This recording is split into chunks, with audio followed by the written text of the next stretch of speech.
All right, good afternoon, ladies and gentlemen, and welcome back to the recap. Michael D'Angelo flying solo this week. A partner in crime, Mr. Big D, Daryl Ortiz, is out of the office today, but he will be back next week for Backlash, ironically. Backlash is already just a week away. It always comes up so quickly, coming up right off of WrestleMania, and always for me feels a little anticlimactic. Same thing this year as well. You have storylines that seem to be kind of thrown together at the last possible second.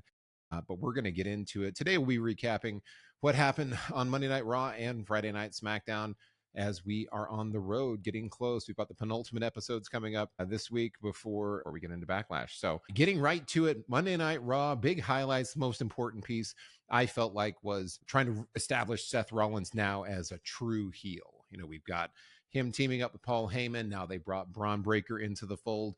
And the real theme for Monday Night Raw was at the beginning of the show, you had Seth Rollins and Sami Zayn. You had Sami Zayn essentially getting put on notice, and Seth Rollins telling him that you're either with us or you're against us. But he loves Sami. They're good friends. Their kids know each other, all that good stuff. And he had to give him a decision by the end of the night. So it opened with this, and then it closed with the by the end of the night.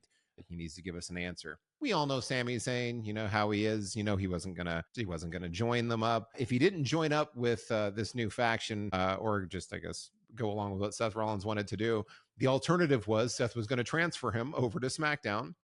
And then they dangled the additional carrot of not only will you get transferred, but you'll get to face the winner of Randy Orton versus John Cena for the world title. And I'm thinking, really? Like Paul Heyman is that kind of sway? He can immediately get Sami Zayn a WWE title shot against the winner of that match. Sami not taking the bait, though. He wants to earn that title shot on his terms. He was very adamant about that. So the show closed essentially with a match between Braun Breaker and Sami Zayn, and Sami got just decimated the whole time. I feel like the whole point of this was trying to cement Seth Rollins as a heel, because coming off of the WrestleMania match, CM Punk's pretty polarizing. People either love him or they hate him. Roman Reigns really is technically a heel. He's like an anti-hero. He's gotten over with the crowd, but he's still doing the heel shtick. So people were cheering for Seth Rollins, but I feel like they really wanted to go all in and say, let's have him decimate like a real true baby face in like the worst possible fashion, because we want the crowd to hate him and to really turn on him and accept him as a heel versus cheering him all the time. I didn't really seem to work here. I felt a little bad for Sami Zayn at the end because Braun Breaker kept super spearing him, and the crowd was going, one more time. And I'm like, gosh, poor Sami. Like they're not, and they were doing the whole sing along with, even after he destroyed Sami Zayn, they were singing along to Seth Rollins, and the crowd was still cheering for him, even though I feel like the intention here was, hey, if we have him decimate Sami Zayn, maybe we can get some like real heel heat on him. Didn't really seem to work, but that was probably the biggest thing that happened during Monday Night Raw. Other news and notes from Raw, you had Roxanne Perez versus Rhea Ripley. Good match. It was a long match. You knew that this was going to end in a DQ because they weren't going to job out Roxanne Perez. They obviously weren't going to have Rhea Ripley win. And of course, Julia was ringside and she came in and blindsided Rhea. And so it was a DQ. And then Io Sky ran out to help Rhea. Good match, but predictable ending. You knew that they weren't going to have one go over the other cleanly, so that was interesting. Other news and notes, you had Logan Paul challenging Jey Uso for the world title. Not something that I want to see. The only positive to this is that I'm sure they're going to face it Backlash. I'm not sure if they made the match official. I think they did make the match official. But that means Logan Paul's not going to win, so he won't be the world champion. So yay, they're not going to do that to Jey and take the title off of him within a couple of weeks of winning it. So good news there, but not looking forward to Logan Paul versus Jey Uso at all. We also got the Judgment Day versus the War Raiders, trying to get back into the number one contention. This was a good match as well. Penta did intervene to help offset all the interference from the Judgment Day. The War Raiders did the War Machine, and they won. They're number one contenders again. They'll face against the New Day at some point. Then we also got Becky Lynch out to explain herself in her heel turn, which this was a pretty weak segment for me. Newsflash, she did admit to being the one that attacked Bayley. There wasn't going to be a big whodunit and a long drawn out investigation. She just admitted to it, which is great because we already saw that with the whole whodunit with Jade Cargill, which was good. Her motivations and reason for hating Lyra Valkyria was because she's Bayley's friend. And how dare you be friends with Bailey? That feels a little weak to me as the reason for her heel turn, because Becky Lynch has always had problems with Bailey, but Lyra was going to team up with her while she was gone. It's like, you've been retired. You've been saying you've been retired for about a year now. So what do you expect her to do? So this felt a little bit weak. Now Lyra Valkyria and Becky Lynch have a match at Backlash for the Women's Intercontinental Championship. So we'll see. Lyra did attack Becky at the end and stood tall. I wonder if they'll do a title change that quickly with her. They might. They might have Becky Lynch come out on top, but we'll see. That's not an official prediction. We haven't gotten there yet. Nick Aldis, also as a note, was for some reason filling in this week for Adam Pearce. Adam Pearce was out of the office, so Nick Aldis was making matches. He made a match with Penta and JD for coming up next week. We had Ivy Nile versus Stephanie Vaquer. Of course, Stephanie won. You knew that was going to happen. Good match, solid match, but yeah, Ivy wasn't. Ivy was just there to make Stephanie look good, and Stephanie looked great. They laid the seeds for AJ Styles versus Dominic Mysterio. That's probably coming at some point. And then I will say one of the worst moments of the night for me, and I'm sure there are lots of people who loved it. Pat McAfee came out and cut a long promo, too long, I'm going to say, talking about all the millions that he's donated to charity and what a great guy he is, and how he's like a ride or die friend for Michael Cole, and how he stood up to Gunther, and he called out Gunther, and now Pat McAfee and Gunther are going to be facing each other in a match at Backlash. Seriously, come on. This is terrible. I'm just going to say it right now. Gunther has been relegated to the worst possible role. They had him lose to Jey Uso. They had him lose cleanly to Jey Uso. They had him tap out to Jey Uso as well, which didn't look good. Then they had him attack the commentary team, and now he's facing off against a commentator. And that's really what I know Pat's wrestled a handful of matches, mostly like Rumble matches and things like that, but you're going to have Pat McAfee versus Gunther, which there's no upside here. If Gunther beats him, of course he should have. If Gunther somehow loses to Pat McAfee, this is terrible. Why are you doing this to the ring general? That guy is great. He deserves more. This feels like an absolute waste of time. I don't like it at all, because again, it doesn't do anything for Gunther. Even in victory, it wouldn't do anything for him. So that was the other big moment from Monday Night Raw. Not a big fan of that. Backlash is kind of shaping up to be an odd event. And then SmackDown wise, we'll cut in here and talk about more setups for Backlash. So you had LA Knight out first. He did an awkward kind of face versus face promo with Damian Priest, where they're both like trying to compliment each other and insult each other at the same time. Went on a little bit too long. They were supposed to fight later, but then they had the match right then, right there, right now. This was also predictable. That was probably going to end in a DQ due to an interference. And it was. Solo came out, attacked Damian Priest, and attacked LA Knight. And the two of them, LA Knight and Damian Priest, teamed up and beat down Solo. We're going to try to put him to the desk. But then, of course, Jacob Fatu interfered on behalf of his friend, wrecked everybody. And this essentially ended up leading to what was announced later. It was a little bit awkward, too, because Nick Aldis said, at Backlash, we're going to have a triple threat match. And it's going to be Damian Priest versus LA Knight versus Jacob Fatu for the U.S. Championship. And then it got called out immediately. I want to say Solo was like, wait a second. Drew McIntyre is the number one contender. You guys already determined that. So why isn't Drew McIntyre a part of it? Which I'm like, hey, good point. Good point. You already established it, that Drew McIntyre is the number one contender. He's like, okay, never mind about that triple threat. It's now a fatal four-way between the four of these men. So a little awkward, a little rushed, somewhat predictable that you knew we were going to get some sort of a multi-person match for this one. And now we are. And it is a little silly that they just kind of undid the whole number one contendership, because Drew did earn that number one contendership spot. So it shouldn't be a fatal four-way. Why are you going to just shoehorn the other two in? We don't follow the rules here. Curious now with this setup, is this a way to take the title off of Jacob Fatu already?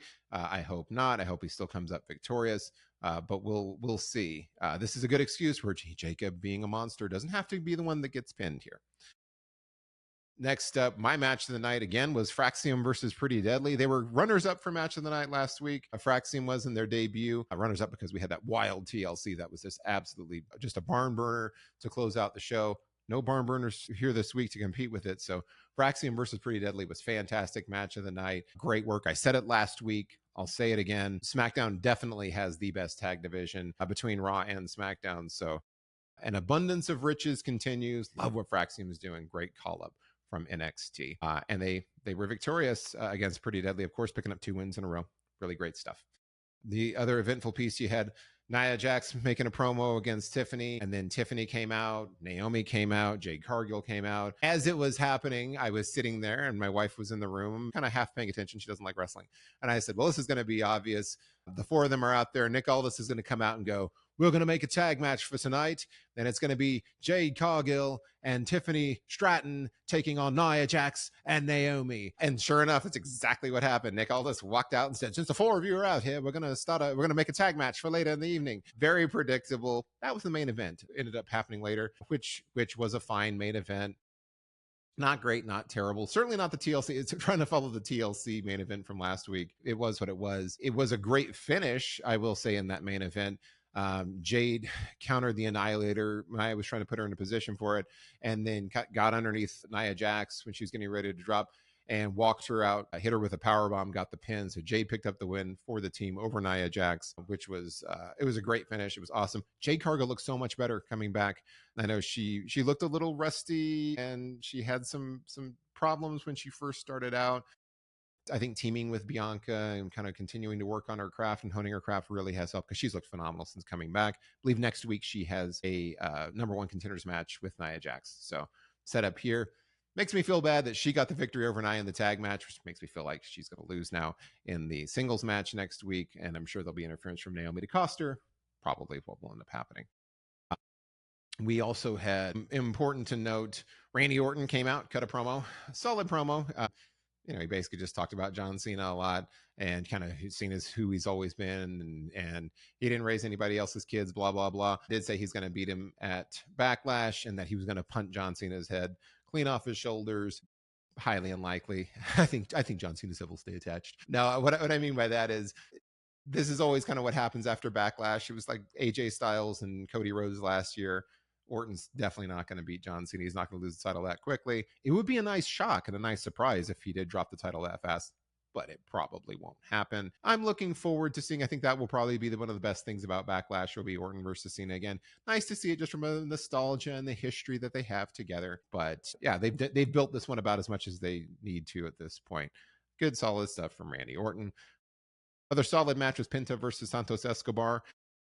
It did seem a little lopsided and a little one-sided for most of the matchup, with Santos Escobar kind of dominating Penta and countering a lot of the things that he would do. Penta, what am I talking about? Ray Phoenix, his brother, sorry. Ray Phoenix versus Santos Escobar was next. And that's where you saw a lot of the domination from Santos Escobar over Ray Phoenix. Ray Phoenix really struggling throughout the matchup. Did pick up the win, though. Ray hit a top rope Meteora to close it out.